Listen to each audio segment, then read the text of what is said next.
Spurlock. Actually, here's one thing I want to talk about. Breidinger and Spurlock failed to qualify. Spurlock wasn't fast. Seconds off the pace. Decker did qualify on owner's points. Breidinger was faster than everybody that qualified on owner's points. Why the hell are we using owner's points when everybody got to qualify? That's Breidinger was faster how than it works. everyone. There's 5 provisionals. Breidinger was faster than all of them. She should have been racing this weekend. Then put her in a truck. Shouldn't matter. They're literally like the lower series. The Cup Series is the only one where there's like an absurd number of provisionals and stuff. Breidinger was still, what, 32nd fastest? Like, at some point, when there are 31 spots on speed and 5 provisional spots, I feel like you can't be mad about someone who's 32nd in speed not making it in. Because you had 30 slots ahead that would have qualified on speed.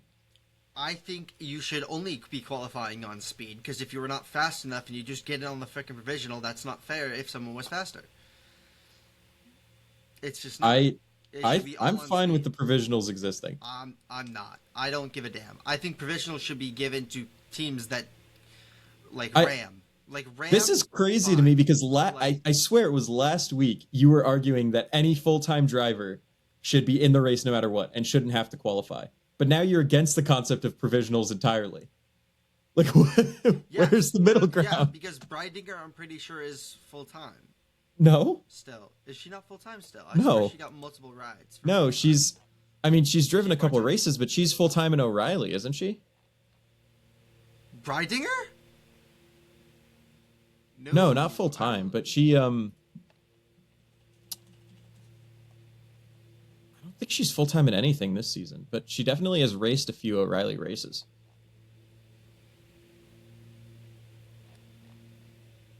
So yeah, trucks, she has 1 race in the trucks this year and 2 DNQs.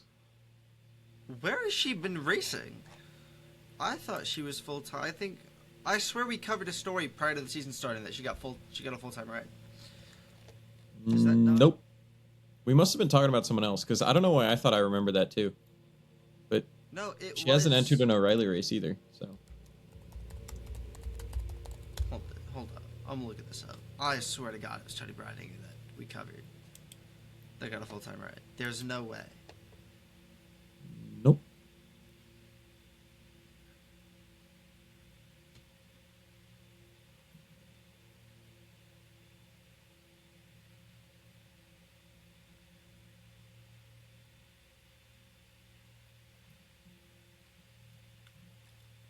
Maybe not.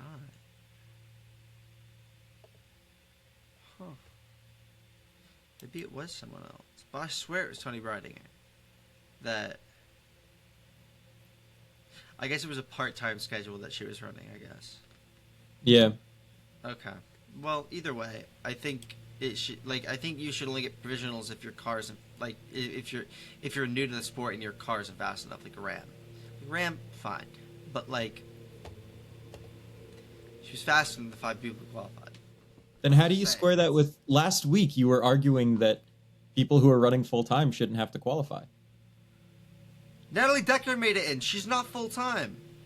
She made it on owner's points. She's not full-time. I'm so lost, though. Yeah, but... what are you... what are you arguing? Right, hold up. I'm arguing that if you are not full-time... Full-time drivers. Doesn't matter the ride. Right? Raja had to qualify. LeVar Scott had to qualify, even though they're full-time in O'Reilly. Right? That... Yes. If you are full-time, if you're racing every single race for a multitude of teams, you should still make it in every race. But Natalie Decker isn't full-time in trucks. She's raced, a single race in trucks this year? And she got owner's points in because the car that she's using drives more than 1 race. That's stupid. She didn't make it in on speed. She's not full-time. She shouldn't be making it in.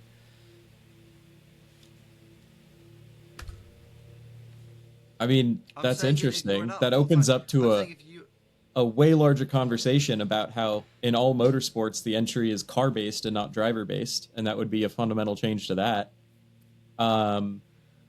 where it would incentivize people not to let anyone part-time drive these cars if it was done that way, where you'd only have full-time drivers, basically, because they don't want to take the risk of not getting the purse payout.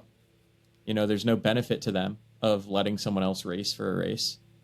Because if you're full-time and you're guaranteed in, and if you're not, you have to qualify on speed regardless, like owner's points not being a thing. That would mean no Cup drivers coming down. That would mean no one-off races like we were talking about here. That would mean probably a lot less cars in the field to begin with.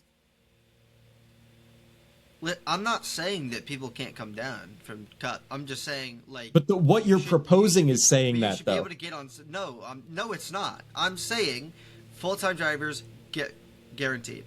Any spots left that aren't full-time, that full-time drivers aren't covering, if they end up... People can come down, part-time drivers can come up, doesn't matter. But, like, it should be on speed. Unless you're a team like Ram, who's brand freaking new in the sport. But making it driver-based and not owner-based, what I'm saying is that's incentivizing you. That's incentivizing every team to take a Chris Wright and make them full-time. And not have, especially any of these prospects, come up and try to race part-time. Because these teams are dependent on the purse. They're like, the reason it's owner points-based is because it's the team that's got the cost of running the truck. Right? So there's no benefit to them entering the truck if they're not like going to be able to race it. Yeah, but listen, there's no reason somebody who's faster than the 5 people who make it in shouldn't make it in. There's no reason. If you are faster, that's great. Be faster than 30-something. Like there are so many spots on speed. That is fast enough to do that. Like, but you're fast enough than the other 5. That's not their fault. It's not their fault they're in a slower car that they can't compete with the rest of the fucking big teams. You cannot make me upset that someone who was in the 30s on speed doesn't make it in the race. Because 5 provisionals is, if anything, a low amount, if not totally reasonable. I think it should be based on speed. Because, listen, you're saying there's no reason that someone 30th in speed. They're faster than the people who made it in on the goddamn provisionals. It doesn't matter where they are in the fucking order.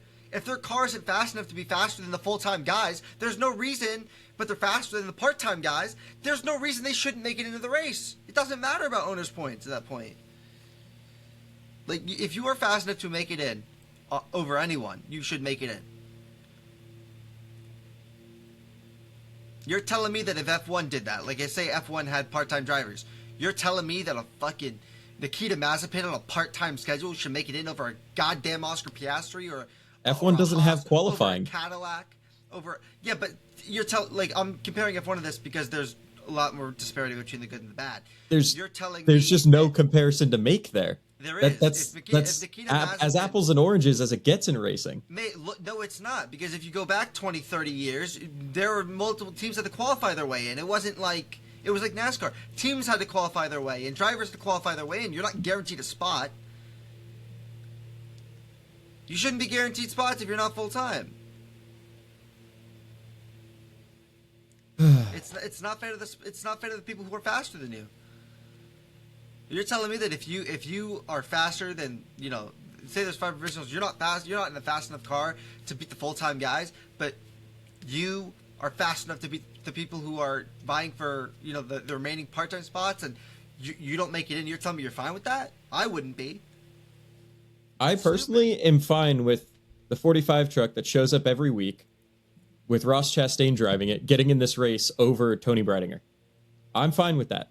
I'm fine with Stephen Malazzi in a truck that shows up every week, getting in over Tony Breidinger. Are you fine with Natalie Decker making it over Tony Breidinger? Yeah. She wasn't faster. Absolutely fine with that. Why? Every person I named was slower. Ross Chastain qualified slower than Tony Breidinger. Yeah. So Breidinger was 33rd in qualifying. Why are you okay with that? Why? Because that's what the provisional is there for. That these are trucks that show up every week, take the cost to show up every week. Like, there's a reason that the Cup Series has charters. There's a reason that F1 is guaranteed entry for the longest time. Doing the bare minimum for that in the Truck Series is fine by me. I don't like it. I genuinely don't like it, because I don't think a driver should be put out. It doesn't matter how... If you're in a fast car, you're going to make it in, but if you're not in a fast car and you're part-time... You don't get on his points. That's stupid. This is a conversation about someone who qualified 33rd, who was almost 4 seconds off the pace. Like, She qualified faster than the other 5 provisionals. What are we talking about? It doesn't matter how slow she is. She's faster than the other people who made it in on owner's points. That's not fair. It doesn't matter how far you are off the pace. Like, it's like you should. All right. Oh my, okay. Anyway.